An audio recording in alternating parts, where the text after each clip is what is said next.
Hello friends, कैसे हैं आप लोग। उम्मीद है आप लोग अच्छे होंगे, स्वस्थ होंगे और अपना प्रिपरेशन ज़बरदस्त ढंग से कर रहे होंगे। जैसा कि आप लोगों को पता है कि हम लोग एनसीईआरटी का सीरीज शुरू कर रहे हैं। क्लास 6 के एनसीईआरटी से शुरुआत किए हैं और आज ये हमारा तीसरा दिन है और ये हम थर्ड टॉपिक पृथ्वी की गतियों के बारे में चर्चा करेंगे। लेकिन उससे पहले अगर आप लोग पहले के 2 वीडियो को नहीं देखे हैं उसको ज़रूर देख लीजिएगा, क्योंकि वो बहुत इंपॉर्टेंट है। क्योंकि एनसीईआरटी बुक में पिछले चैप्टर से कनेक्ट करके दिया हुआ रहता है। अगर आप लोग नहीं देखे हैं तो ज़रूर देख लीजिएगा, प्लेलिस्ट बना हुआ है। इससे आपको बेहतर तरीके से समझ में आएगा अगर आप देख लीजिएगा तो। लेकिन उससे पहले आज हम पृथ्वी की गतियों, जो कि क्लास 6 का है, हम बता दें, जो लोग नए जुड़े होंगे उसको पता नहीं होगा तो हम बता रहे हैं। क्लास 6 के ज्योग्राफी स्टार्ट किए हैं, ज्योग्राफी का, और ये आज तीसरा टॉपिक है पृथ्वी की गतियाँ। आज ये हमारा तीसरा टॉपिक है पृथ्वी की गतियों के बारे में आज हम बात करने वाले हैं। इससे पहले के 2 लेक्चर हो चुके हैं, जो नहीं देखा है वो जाके ज़रूर देख लीजिएगा। आपको इससे बेहतर तरीके से समझ में आएगा। और किसी भी तरह की समस्या हो, किसी भी तरह की परेशानी हो समझने में, तो आप कमेंट में ज़रूर पूछिएगा, हम उसका रिप्लाई हम ज़रूर देते हैं। तो चलिए अब ज़्यादा बातें नहीं करते हुए अब टॉपिक पे आते हैं। चलिए, आज हमारा टॉपिक है पृथ्वी की गतियों। तो एक एक करके लाइन बाय लाइन इसको पढ़ेंगे फ्रेंड्स, क्योंकि अगर आप किसी एग्जाम में बैठ रहे हैं और उस एग्जाम में अगर ज्योग्राफी आ रहा है तो समझ जाइए उसमें आपका एक भी नंबर नहीं कटना चाहिए। इस तरीके से आपको पढ़ना है, इस तरीके से आप पढ़ना। अगर किसी एग्जाम में अगर आप बैठ गए तो उसमें अगर ज्योग्राफी पूछा जा रहा है तो उसमें एक भी नंबर आपका नहीं कटना चाहिए। इस तरीके से मैं आपको बताऊंगी। और एनसीईआरटी का एक भी लाइन, एक भी टॉपिक, एक भी सेंटेंस नहीं छूटने दूंगी। सारा चीज़ कवर करूंगी और सारे चीज़ों को समझाने का मैं अच्छे से कोशिश करूंगी। लेकिन अगर उससे पहले अगर आप चैनल पे न्यू आए हैं तो सब्सक्राइब करके लाइक कर दीजिएगा, ताकि मेरा ऐसे वीडियो डेली के 2 बजे तक मैं वीडियो डाल देती हूँ। आप लोग ज़रूर देख लीजिएगा, इससे आपको बहुत बेनिफिट होगा। तो अगर आप लोग न्यू आए तो सब्सक्राइब कर लीजिएगा, ताकि इससे आपको बहुत हेल्प हो। अब चलिए ज़्यादा बात ना करते हुए चैप्टर पे आते हैं। तो आज हमारा पृथ्वी की गतियों के बारे में पढ़ेंगे, ठीक है। सबसे पहले इसका हम आपको बेसिक बता देते हैं। सबसे पहले इसके बेसिक पे चर्चा कर लेते हैं थोड़ा, पृथ्वी की गति के बारे में, ठीक है। इसको डिटेल से पढ़ेंगे, एक भी लाइन नहीं छूटने देंगे और एक भी टॉपिक आपको मिस नहीं करने देंगे। चलिए डिटेल से यहाँ पे देख लेते हैं। सबसे पहले पृथ्वी की गतियों, पृथ्वी की गतियों। हैंड राइटिंग पे थोड़ा मत जाइएगा, क्योंकि आप समझने का प्रयास कीजिएगा, ठीक है। और अगर आपको समझने में कोई दिक्कत होगी, कोई परेशानी होगी तो आप हमको बताइएगा, तो उसको हम सही कर देंगे, ठीक है। अब चलिए, पृथ्वी की गतियाँ 2 तरह की होती है, जैसे कि आप लोगों को पता भी होगा अगर आप लोग पहले पढ़े होंगे तो। इसकी पृथ्वी की 2 तरह की गतियाँ होती है, एक घूर्णन और एक परिक्रमण। ये 2 तरह की गतियाँ होती है। अब ये घूर्णन क्या है, परिक्रमण क्या है, इसके बारे में बात कर लेते हैं। इसके बारे में बात कर लेते हैं। घूर्णन किसको कहते हैं? पृथ्वी अपने अक्ष पर जो घूमती है उसी को घूर्णन कहते हैं। अक्ष पर घूमना, यहाँ पे लिख देते हैं, अक्ष पर घूमना, अक्ष पर घूमना। एक मिनट, ये क्या हो रहा है? अक्ष पर घूमना घूर्णन कहलाता है। और परिक्रमण किसको कहते हैं? पृथ्वी जब सूर्य का चक्कर लगाती है तो उसको परिक्रमण कहते हैं। सूर्य का चक्कर लगाना, सूर्य का चक्कर लगाना, ये परिक्रमण कहलाता है, ठीक है। इतना समझ गए होंगे आप लोग। ये पृथ्वी की 2 तरह की गतियाँ होती है, एक घूर्णन और एक परिक्रमण। घूर्णन का अर्थ होता है पृथ्वी का अपने अक्ष पर घूमना, घूर्णन कहलाता है, और सूर्य का चक्कर लगाना, ये परिक्रमण कहलाता है। इतना याद रखिएगा कि पृथ्वी की 2 गतियाँ होती है, घूर्णन और परिक्रमण, ठीक है। इतना समझ गए होंगे आप लोग। अब आगे देख लेते हैं। अब इसको लाइन बाय लाइन देखते हैं कि क्या कहने की कोशिश कर रहा है। जैसा कि आप जानते हैं, पृथ्वी की 2 प्रकार की गतियाँ होती है, घूर्णन एवं परिक्रमण। आपको अभी तुरंत हम बताए हैं घूर्णन क्या होता है और परिक्रमण क्या होता है, तो आपको पता चल गया होगा। अब आगे देख लेते हैं। पृथ्वी का अपने अक्ष पर घूमना घूर्णन कहलाता है। देखिए यहाँ पे भी दिया हुआ, पृथ्वी का अपने अक्ष पर घूमना घूर्णन कहलाता है, और सूर्य के चारों ओर एक स्थित कक्ष पर चक्कर लगाना परिक्रमण कहलाता है। ये आपको पहले बेसिक चीज़ में आपको बता चुके हैं। आई होप कि इसमें आपको कोई दिक्कत नहीं होना चाहिए। अब देख लेते हैं, यहाँ पे मोस्ट इंपोर्टेंट, पृथ्वी का, यहाँ पे देख लेते हैं, पृथ्वी का अक्ष पर एक काल्पनिक रेखा जो कक्षीय सतह से 66.5 डिग्री का कोण बनाती है। अब ये क्या है? जैसे कि देखिए, ये है विषुवत रेखा हमारे, यहाँ पे समझने का कोशिश कीजिएगा, ये हमारे विषुवत रेखा। और जैसा कि आपको पता है कि इसमें पृथ्वी जो है 66.5 डिग्री झुकी हुई है। 66 डिग्री झुकी हुई का मतलब है कि पृथ्वी को होना चाहिए था ऐसे, लेकिन ये है ऐसे। ठीक है, यहाँ पे देख लीजिए, पृथ्वी को होना चाहिए था ऐसे, लेकिन है ये ऐसे। समझ रहे हैं आप लोग? अब यहाँ पे ध्यान से देखिएगा, पृथ्वी को होना चाहिए था ऐसे, लेकिन है ये ऐसे। तो ये कितने डिग्री झुका हुआ है? देखिए, इस बीच का कोण का अगर मान निकालेगा तो इसका कोण का मान है 23.5 डिग्री। इसके कहने का मतलब है पृथ्वी अपने अक्ष पर 23.5 डिग्री झुकी हुई है। पृथ्वी अपने अक्ष पर 23.5 डिग्री झुकी हुई है, और वही यहाँ पे बोल रहा है कि वो अपने कक्षीय सतह से 66.5 डिग्री का कोण बनाती है। कक्षीय क्या होता है उसके बारे में बात कर लेते हैं। जैसे कि पृथ्वी का ये कक्ष समतल, ये मान लीजिए, और इसके साथ कोण, ये विषुवत रेखा जो 0 डिग्री है, इसके साथ कितने डिग्री का कोण बनाती है? ये रहा 66.5 डिग्री, और ये हो जाता है आपका कक्षीय झुकाव। कक्षीय झुकाव, इतना समझ गए होंगे आप लोग। अगर समझने में कोई परेशानी है तो हम आपको देखिए यहाँ पे क्लियर करते हैं। इधर चलिए एक स्लाइड ले लेते हैं। यहाँ पे देखिए, अगर आपसे पूछा जाएगा पृथ्वी की अक्षीय झुकाव, पृथ्वी की अगर अक्षीय झुकाव पूछा जाएगा, अक्षीय झुकाव, अगर आपसे पृथ्वी की अक्षीय झुकाव पूछा जाएगा तो ये हो जाएगा 23.5 डिग्री। ये बहुत इंपॉर्टेंट है, मोस्ट इंपॉर्टेंट। इसमें बहुत बच्चे को कन्फ्यूजन होता है, उस कन्फ्यूजन को मैं क्लियर करने की कोशिश कर रही हूँ, ध्यान दीजिएगा। अगर आपसे कक्षीय झुकाव पूछा जाएगा तो उसका आंसर दीजिएगा 23.5 डिग्री। और अगर आपको कक्षीय झुकाव पूछा जाएगा, कक्षीय झुकाव, और अगर आपसे कक्षीय झुकाव पूछा जाएगा तो इसका आंसर दीजिएगा 66.5 डिग्री। अब ये क्या है कक्षीय और क्या है अक्षीय, उसके बारे में आपको एक एक करके बता देती हूँ। चलिए, इतना समझ गए आप लोग। इस पे ये है आपके लिए VVI, ये बहुत इंपॉर्टेंट है और ये बहुत से एग्जाम में पूछा जाता है, और इसको ध्यान में रखिएगा। इसको भूलने का मतलब है कि आप ज्योग्राफी को नहीं समझ पाइएगा, इसको भूलने का यही मतलब है। इस चीज़ को ध्यान में जरूर रखिएगा। अब चलिए नेक्स्ट देख लेते हैं। चलिए, अब कक्षीय किसको बोलते हैं? कक्षीय बोलते हैं इसको, 23.5 डिग्री हो गया।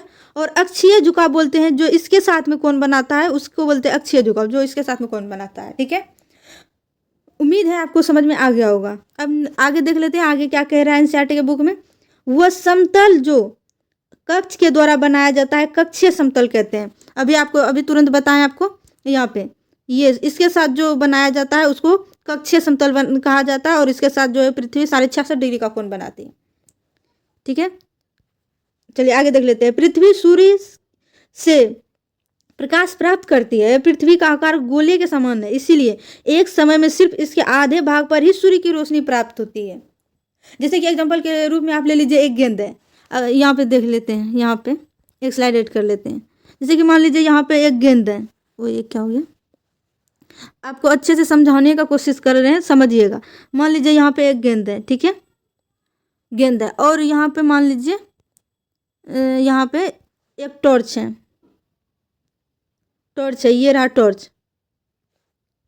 और यहाँ से अगर आप टॉर्च को जलाइएगा तो क्या होगा?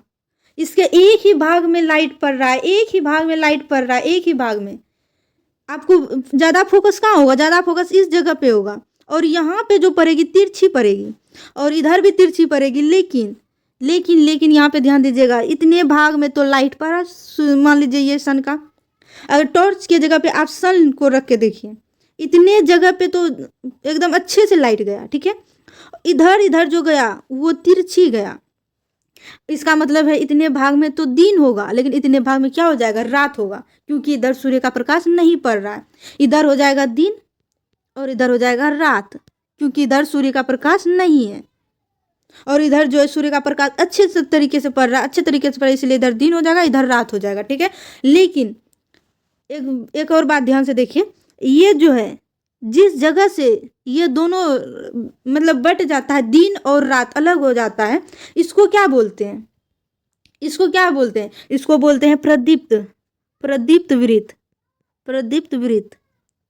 इसका मतलब होता है कि इसका मतलब क्या होता है प्रदीप्त वृत्त का? जो दिन और रात को अलग भागों में बांट दें। ठीक है, जो दिन और रात को अलग भागों में बांट दें, जो दिन और रात को अलग भागों में बांट दे उसे प्रदीप्त वृत्त कहते हैं। इतना समझ गए होंगे आप लोग। अब इसमें कोई भी दिक्कत नहीं होना चाहिए। अब चलिए नेक्स्ट देखते हैं। अब एनसीईआरटी के बुक में क्या कहा जा रहा है इसके बारे में उसको समझने का कोशिश करते हैं।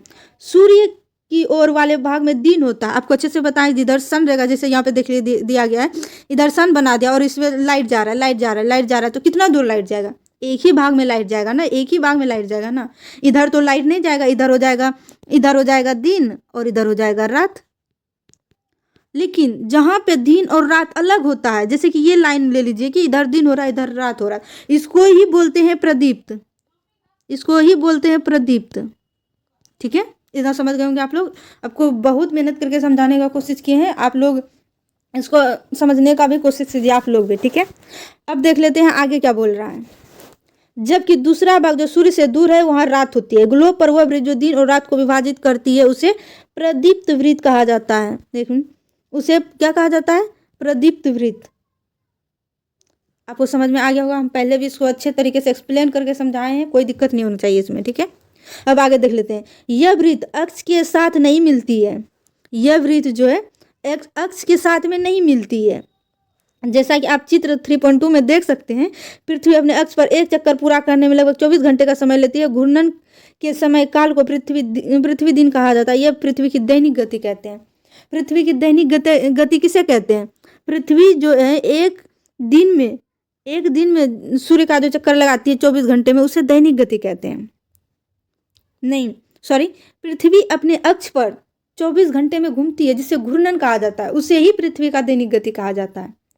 ठीक है, और ये हो गया आपका प्रदीप्त। इतना समझ गए होंगे आप लोग। अब नेक्स्ट देख लेते हैं। जितनी चीज़ें आपको बता रहे हैं बहुत इंपॉर्टेंट है, मोस्ट इंपॉर्टेंट है, एक भी चीज़ आपको छोड़ना नहीं है। एक चीज़ छोड़े समझे एग्जाम में आपका नंबर गया। ठीक, इसीलिए ध्यान से मेरी चीज़ों को सुनने का और समझने का प्रयास कीजिए। यहाँ बोल रहा है अगर पृथ्वी घूर्णन नहीं करे तो क्या होगा?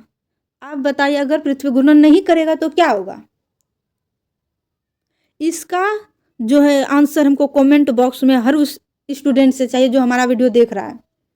ठीक है, अगर पृथ्वी घूर्णन नहीं करेगा तो क्या होगा? आप लोग सोच कर बताइएगा इसका आंसर। ठीक है, और हम कमेंट चेक करते हैं और देखेंगे कौन कौन कमेंट में आंसर देता है इसका। ऐसा मत सोचिएगा कि हम देखते नहीं हैं, नहीं करें तो कोई बात नहीं। अगर आप सच में पढ़ना चाहते हैं, सच में अपने लक्ष्य को प्राप्त करना चाहते हैं, तो जो भी हम आपके लिए होमवर्क में दें तो उसका आंसर जरूर दिया कीजिए, उस अपने होमवर्क को जरूर पूरा कीजिए। ठीक है, और हम आपको आपके सीखने के लिए हम हर क्लास में आपको होमवर्क देते हैं, ताकि आप सोचो, आप समझो, आप समझने की कोशिश करो, ताकि आपके जो है मानसिक विकास भी हो कि हाँ इस तरीके से भी हो सकता है, इस तरीके से भी हो सकता है। देखिए हमारा क्वेश्चन देने का क्या मतलब रहता है आप लोगों को, हम एक क्वेश्चन देते हैं आप लोगों को, हो सकता है कि उसका आंसर आपको नहीं पता है, आप गूगल पे सर्च किए, यूट्यूब पे सर्च किए या कहीं पे भी सर्च किए, तो आप उस क्वेश्चन का तो आंसर पता ही चला आपको, लेकिन उसके साथ साथ आपको और भी चीज़ें पता चलती है। नहीं आंसर पता है तो कोई बात नहीं, आप सर्च करके बता दो, गूगल से कहीं से भी सर्च करके, बुक से देख के, कहीं से भी देख के आंसर दो, मतलब दो। इससे आपको अलग से नॉलेज भी मिलती है कि हाँ आप सर्च कीजिएगा अगर पृथ्वी की घूर्णन नहीं करे तो क्या होगा, दिन रात नहीं होगा, मौसम परिवर्तन नहीं होगा, तो आप सोचिएगा ये क्यों नहीं होगा, कैसे नहीं होगा, तो आपको और ज़्यादा जानकारी मिलेगी इससे। इसीलिए मैं बोलती हूँ। इतना समझ गए आप लोग? तो आप लोग कमेंट में जरूर इसका आंसर दिया कीजिएगा। अब आगे देख लेते हैं। सूर्य के तरफ वाले पृथ्वी के भाग हमेशा दिन रहेगा, जिसके कारण उस भाग में गर्मी लगातार पड़ेगी, दूसरे भाग में हमेशा अंधेरा रहेगा और पूरे समय ठंड पड़ेगी। इस तरह की अवस्था में जीवन संभव नहीं हो पाएगा। अब आप लोग ही समझ के सोच के बताओ, अगर आपके मतलब आप जहाँ रहते हैं वहाँ हमेशा दिन ही पड़ेगी, वहाँ पे सूर्य का किरण हमेशा पड़ेगा, तो कितनी गर्मी हो जाएगी वहाँ पे, लगातार पड़ रहा है। और अगर रात है तो वहाँ पे हमेशा रात ही रहेगी, दिन है तो हमेशा दिन ही रहेगी, तो वहाँ पे जीवन संभव है? बिल्कुल संभव नहीं है, वहाँ पे जो है जीवन संभव नहीं होगा। इतना समझ गए आप लोग कि पृथ्वी अगर घूर्णन नहीं करेगा तो क्या क्या होगा, और भी होगा, उसको आप लोग कमेंट में बताना है, हम नहीं बताएंगे। अब लोग कमेंट में देखेंगे हम। ठीक है, अब आगे देख लेते हैं। पृथ्वी की दूसरी गति जो सूर्य के चारों ओर कक्ष में होती है उसे परिक्रमण कहा जाता है। ये तो आपको अच्छे से बता दिए। पृथ्वी एक वर्षीय 365 दिन और 1/4 दिन में सूर्य का एक चक्कर लगाती है। हम लोग एक वर्ष 365 दिन का मानते हैं तथा सुविधा के लिए 6 घंटे को नहीं जोड़ते हैं। इस चीज़ को हम आपको अच्छे से बताते हैं कि लीप ईयर क्या होता है। इसके लिए एक स्लाइड ले लेते हैं, ठीक है। यहाँ पे देखिए लीप ईयर क्या होता है, इस पे हम बात करेंगे। किस पे? लीप ईयर पे।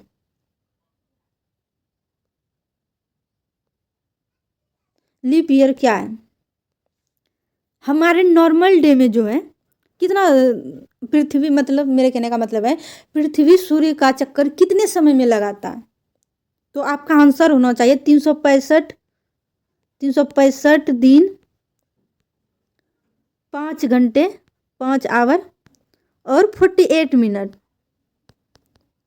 लेकिन हम मानते किसको है? 365 दिन को हम मानते हैं। मानते किसको है? 365 दिन की पृथ्वी अब सूर्य का चक्कर 365 दिन में लगाते हैं। लेकिन ये 5 घंटा 48 मिनट जो है इसको क्या करते हैं? इसको छोड़ देते हैं और इसको राउंड फिगर में ले लेते हैं 6 घंटे। 6 घंटे इसको राउंड फिगर में ले लेते हैं, इसको मानते हैं और इसको छोड़ देते हैं। अब ऐसा क्यों करते हैं? हम अपनी सुविधा के लिए, समझ गए आप लोग। और वही 4 साल में अगर 6 घंटा हम रोज छोड़ रहे हैं तो 4 साल में कितना हो जाएगा? 4 घंटे जो हम हर साल छोड़ रहे हैं तो 6 घंटे अगर हम रोज हर साल छोड़ रहे हैं तो 4 साल में कितना हो जाएगा? 6 चौके 24 घंटा। और आपको पता है कि एक दिन में 24 घंटा होता है, वही एक 24 घंटा जो है एक दिन बनकर लीप ईयर में जुट जाता है और ये हो जाता है आपका 366 दिन। ये हो जाता है आपका 366 दिन। ये हो जाता है आपका 366 दिन। अब क्यों होता है ये आपको समझ में आ गया होगा अच्छे तरीके से कि पृथ्वी जो है सूर्य का चक्कर 365 दिन 5 घंटे 48 मिनट में लगाती है। लेकिन हम राउंड फिगर में 365 दिन लेते हैं और 6 घंटे लगभग को छोड़ देते हैं हम अपनी सुविधा के लिए। वही 6 घंटे जो है हर साल अगर हम 6 घंटे छोड़ेंगे तो 4 साल में 24 घंटे हो जाएगा। 4 साल में 24 घंटे हो जाएगा और यही 24 घंटा जो एक दिन बन के लीप ईयर बन जाता है और इस लीप ईयर में 366 दिन हो जाता है। इतना समझ गए होंगे आप लोगों को। लीप ईयर में कोई भी परेशानी नहीं होनी चाहिए। अब आगे देख लेते हैं। अब ये क्यों होता है, कैसे होता है, आपको समझ में आ गया। अब यहाँ पे देखिए हम लोग एक वर्ष 365 दिन का मानते हैं तथा सुविधा के लिए 6 घंटे को इसमें नहीं जोड़ते हैं। इतना तो आपको पता चल गया होगा। अब यहाँ पे देखिए पहेली क्या कहना चाहती है। पहेली ये बहुत इंपॉर्टेंट है, जो बॉक्स में दिया रहता है एनसीईआरटी की बुक में, तो समझिए कि उसको छोड़ना ही नहीं है। अब ये बोल रहा है क्या आप जानते हैं प्राचीन भारतीय खगोल शास्त्री आर्यभट्ट ने बताया था कि पृथ्वी गोल है और अपने अक्ष पर घूर्णन करती है। ये आर्यभट्ट ने बताया था पृथ्वी गोल है और अपने अक्ष पर घूर्णन करती है। लेकिन अभी जो आप लोगों को पता चला होगा, आप लोग पढ़ रहे हैं कि पृथ्वी गोल नहीं है, पृथ्वी जो है भूआब है। ठीक है, इतना समझ गए। अब ये आ जाता है मोस्ट इम्पोर्टेंट, पृथ्वी का परिक्रमण एवं ऋतुएं। ये बहुत इंपॉर्टेंट हो जाता है। देखिए इसको समझाने के लिए हम यहाँ पे ध्यान दीजिएगा, समझाने की हम पूरी कोशिश करेंगे आपको। ठीक है, ये बीच में रहा हमारा सन, ये रहा हमारा सन। ठीक है, इसका रोशनी जा रहा है और पृथ्वी अपने अक्ष पर देखिए ऐसे ऐसे ऐसे करके अपने अक्ष पर अब पृथ्वी का चक्कर, मतलब सूर्य का चक्कर लगा रहा है। कौन? पृथ्वी। इस तरीके से दीर्घवृत्ताकार में सन का चक्कर लगा रहा है पृथ्वी। और ये ध्यान दीजिए कि पृथ्वी हमेशा अपने अक्ष पर एक समान सदैव एक ही अवस्था में झुकी हुई रहती है। देखिए इसमें भी इधर झुका हुआ, इसमें भी, इसमें भी, इसमें, मतलब कहने का मतलब है पृथ्वी जो घूमती है, पृथ्वी जो सूर्य का चक्कर लगाती है, हमेशा एक ही अवस्था में मतलब झुकी हुई रहती है। और जब सूर्य का चक्कर लगाती है तो देखिए इधर उत्तरी गोलार्ध में शीत ऋतु, मतलब दक्षिणी आयनात, यहाँ पे देखिए दक्षिणी आयनात 22 दिसंबर को दक्षिणी आयनात होता है। कहने का मतलब है इस दिन जो है दक्षिणी गोलार्ध में सूर्य की किरणें सीधी पड़ेगी। किधर? दक्षिणी गोलार्ध में। जिस दिन दक्षिणी गोलार्ध में सूर्य की किरणें सीधी पड़ेगी उसको दक्षिणी आयनात कहते हैं। और ये होता है 22 दिसंबर को। 22 दिसंबर को मतलब 22 दिसंबर को जो है सूर्य की किरणें दक्षिणी आयनात पर सीधी पड़ती है। और इसीलिए उस दिन जो है दक्षिणी गोलार्ध में ग्रीष्म ऋतु होगा और उत्तरी गोलार्ध में सूर्य की किरणें नहीं पहुंच पाएगी, इसलिए उधर शीत ऋतु होगा। इतना समझ गए होंगे आप लोग, ये समझ आ गया होगा आप लोगों को। अब यहाँ पे चलते हैं। यहाँ पे देखिए वसंत ऋतु होता है, इसे विषुव कहते हैं। जब सूर्य की किरणें इधर सीधी पड़ती है तो उत्तरी गोलार्ध और दक्षिणी गोलार्ध में दिन और रात बराबर होती है, क्योंकि देखिए इधर देखिए, इधर भी सूर्य का किरण पड़ रहा है और इधर भी सूर्य का किरण पड़ रहा है, इसलिए दक्षिणी गोलार्ध और उत्तरी गोलार्ध दोनों तरफ सूर्य की किरणें समान अवस्था में पड़ रही है। इसीलिए 21 मार्च को याद रखिएगा, 21 मार्च को जो है कि दिन और रात बराबर होता है, 21 मार्च को। इतना समझ गए होंगे आप लोग। और इसी को वसंत ऋतु कहते हैं, शरद ऋतु भी कहते हैं, ठीक है। अब यहाँ पे चलिए, यहाँ पे देख लेते हैं, यहाँ पे देख लेते हैं तो बात करते हैं कि इधर दक्षिणी आयनोत पे, यहाँ देखिए दक्षिणी आयनोत पे, दक्षिणी गोलार्ध पे सूर्य की किरणें सीधी पड़ती है, इसीलिए दक्षिणी गोलार्ध में उस दिन रहता है, और उत्तरी गोलार्ध में सूर्य की किरणें सीधी पड़ती है, इसीलिए उत्तरी गोलार्ध में उस दिन रहता है और गर्मी का मौसम रहता है। वहीं दक्षिणी गोलार्ध में सूर्य की किरणें नहीं पहुंच पाती है, इसीलिए वहां पे रात रहता है और ठंड का मौसम रहता है, ठीक है। इतना समझ गए होंगे आप लोग। और इसी को दक्षिणी आयनात कहते हैं, और ये 21 जून को होता है, 21 जून को, मतलब कहने का मतलब है 21 जून को जो है, 21 जून को सूर्य की किरण उत्तरी गोलार्ध में सीधी पड़ती है। इतना समझ गए होंगे आप लोग। आई होप कि इसमें कोई दिक्कत नहीं होना चाहिए आप लोगों को। और वही है कि यहाँ देखिए 23 सितंबर को भी दिन और रात बराबर होती है। कब? 21 मार्च और 23 सितंबर को दिन और रात बराबर होती है, क्योंकि इस दोनों डेट को उत्तरी गोलार्ध और दक्षिणी गोलार्ध में दिन और रात बराबर होती है। इतना समझ गए होंगे आप लोग, इसमें कोई भी दिक्कत नहीं होना चाहिए आप लोगों को। अब नेक्स्ट पे चलते हैं, ठीक है। नेक्स्ट है, यहाँ पे देखिए। और हाँ, अगर आप लोगों को पीडीएफ चाहिए, पीडीएफ पढ़ने के लिए अगर आप लोगों को पीडीएफ चाहिए तो आप लोग कमेंट में ज़रूर बताइएगा, हम आपको टेलीग्राम का लिंक शेयर कर देंगे और आप लोग वहाँ पे ज्वाइन करके पीडीएफ ले लीजिएगा, ठीक है। अभी देख लीजिए यहाँ पे, 4 वर्षों में प्रत्येक वर्ष बचे हुए 6 घंटे मिलकर यानी 24 घंटे के बराबर हो जाते हैं। इसके अतिरिक्त दिन को फरवरी के महीने में जोड़ दिया जाता है। इस प्रकार प्रत्येक चौथे वर्ष फरवरी माह में 28 दिन के बदले 29 दिन होता है। ऐसा वर्ष जिसमें 366 दिन होते हैं उसे लीप वर्ष कहा जाता है। पता लगाइए कि अगला लीप वर्ष कब होगा। ये तो आपको अच्छे तरीके से समझा दिए हैं कि अगला लीप वर्ष कब होगा। हर लीप वर्ष कब आता है? 4 साल के बाद, 4 ईयर्स के बाद लीप ईयर आता है। जैसे कि अभी 2025 चल रहा है, तो 2025 लीप ईयर है कि नहीं है, कैसे पता करेंगे? जैसे कि यहाँ देख लीजिए, आपको एक और इम्पोर्टेंट चीज़ बता देते हैं कि 2025 है, ये लीप ईयर है या नहीं है, कैसे पता करेंगे? तो हम ये जो है 25 को 4 से विभाजित करेंगे, 6 बार में जाएगा 24, 1 बच गया। इसका मतलब है कि 2024 लीप ईयर था। अब 4 साल बाद लीप ईयर आएगा, तो कब आएगा? 2028 में लीप ईयर आएगा। इतना समझ गए आप लोग? तो चलिए अब आगे देख लेते हैं। पृथ्वी दीर्घ वृत्ताकार पथ पर सूर्य के चारों ओर चक्कर लगाती है। ये तो आप शुरू से ही पढ़ते आ रहे हैं कि दीर्घ वृत्ताकार पथ पे चक्कर लगाती है।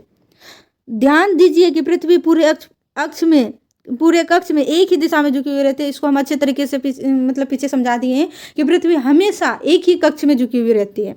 सामान्यतः एक वर्ष को गर्मी, शरद, वसंत और शरद ऋतुओं में बांटा जाता है। ऋतुओं में परिवर्तन सूर्य के चारों ओर की स्थिति में परिवर्तन के कारण होता है। इतना समझ गए होंगे आप लोग। अब नेक्स्ट पे चलते हैं। अब यहाँ पे देखिए क्या कह रहा है, बुझो नहीं, ये पहेली है। अब ये एग्जाम्पल के थ्रू कुछ समझाने का कोशिश कर रहा है, आप लोग खुद से पढ़ लीजिएगा। ये समझाना चाहते हैं कि दीर्घ वृत्ताकार क्या होता है। दीर्घ वृत्ताकार मतलब होता है ये गोल नहीं, गोल से थोड़ा और लंबा जैसा, मान लीजिए कि ये दीर्घ वृत्ताकार होता है। आप लोग करके देख लीजिएगा, समझ जाइएगा, ठीक है। अब आगे देख लेते हैं जो इम्पोर्टेंट है। 21 जून को उत्तरी गोलार्ध सूर्य की तरफ झुका रहता है। सूर्य की किरणें कर्क रेखा पर सीधी पड़ती है।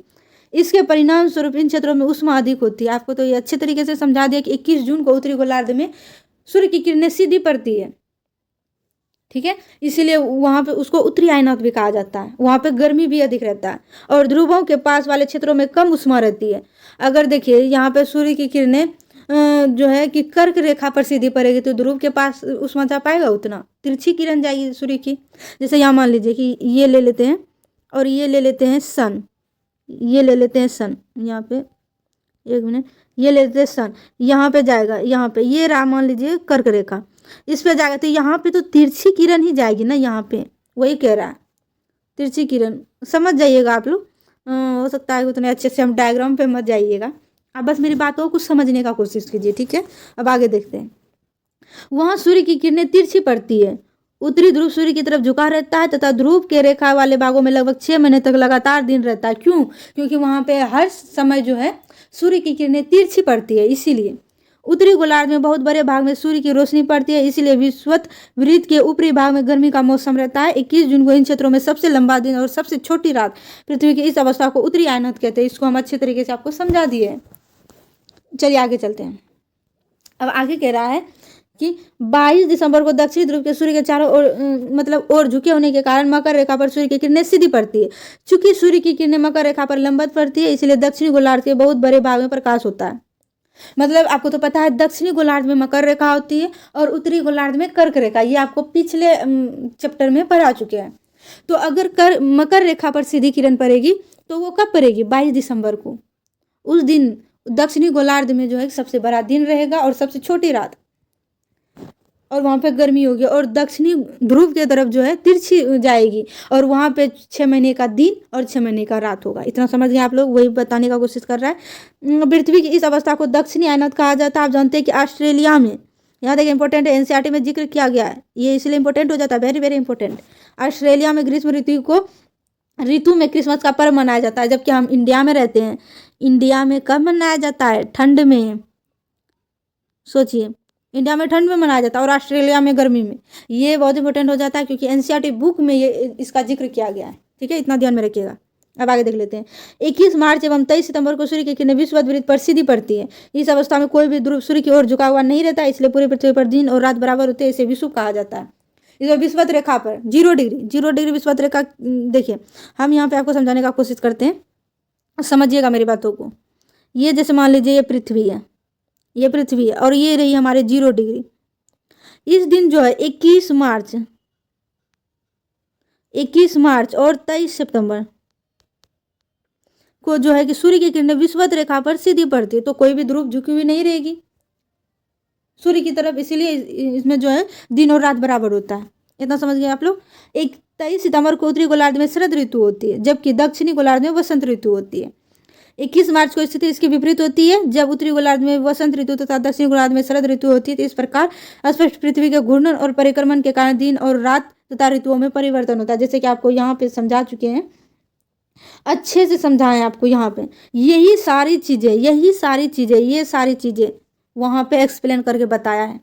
इतना समझ गए होंगे आप लोग। अब ये हमारा टॉपिक खत्म होता है। अब इसके क्वेश्चन आंसर को भी देख लेते हैं। और हमारा ये मानना है कि जब हम टॉपिक को कंप्लीट कर लेते हैं तो उसको क्वेश्चन आंसर को जरूर करवाते हैं आपको, और हम भी आपको समझाने का कोशिश करते हैं, क्वेश्चन आंसर भी करवाते हैं, ताकि आपको अगर कोई भी मन में डाउट हो तो वो सारी डाउट क्लियर हो जाए।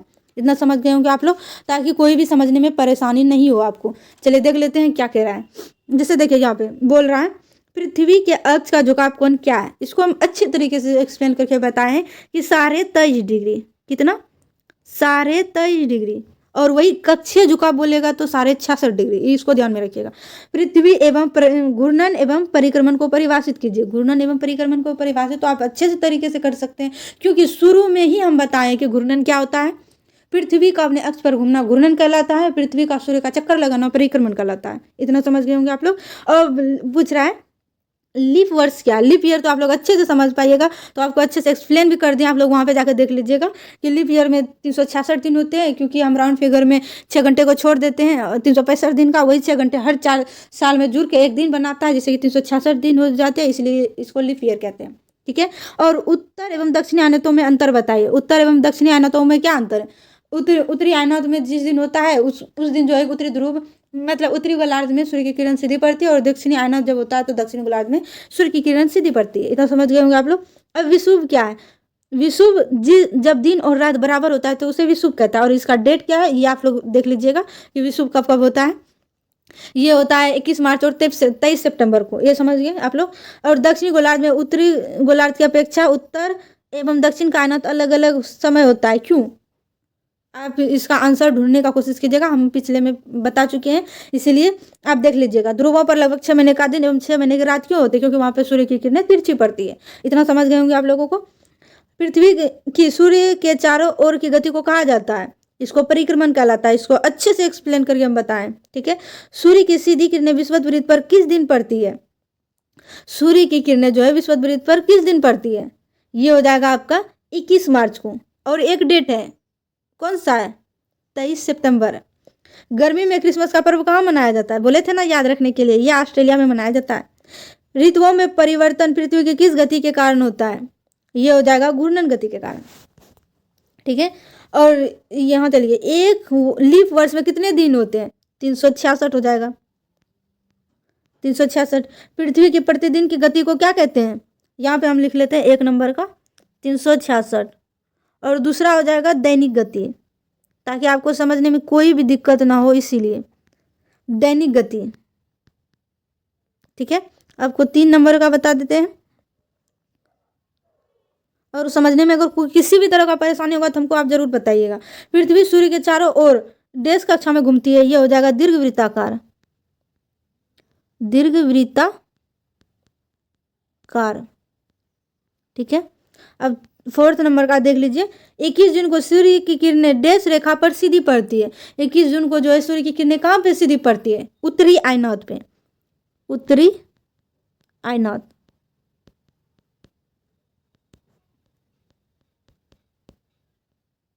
इतना समझ गए आप लोग। अब डैश ऋतु में दिन छोटे होते हैं, शीत ऋतु हो जाएगा इसका आंसर, शीत ऋतु।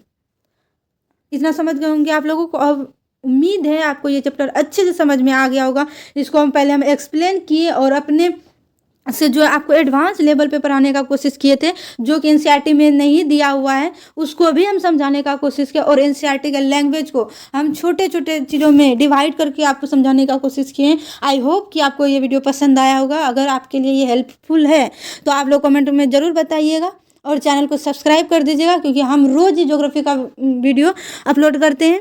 ऑनलाइन तो अभी नहीं पढ़ा पाते हैं क्योंकि अभी नहीं हो पाता है, तो हम रोज़ ही ज्योग्राफी का भी एनसीईआरटी क्लास 6 का स्टार्ट किए हैं।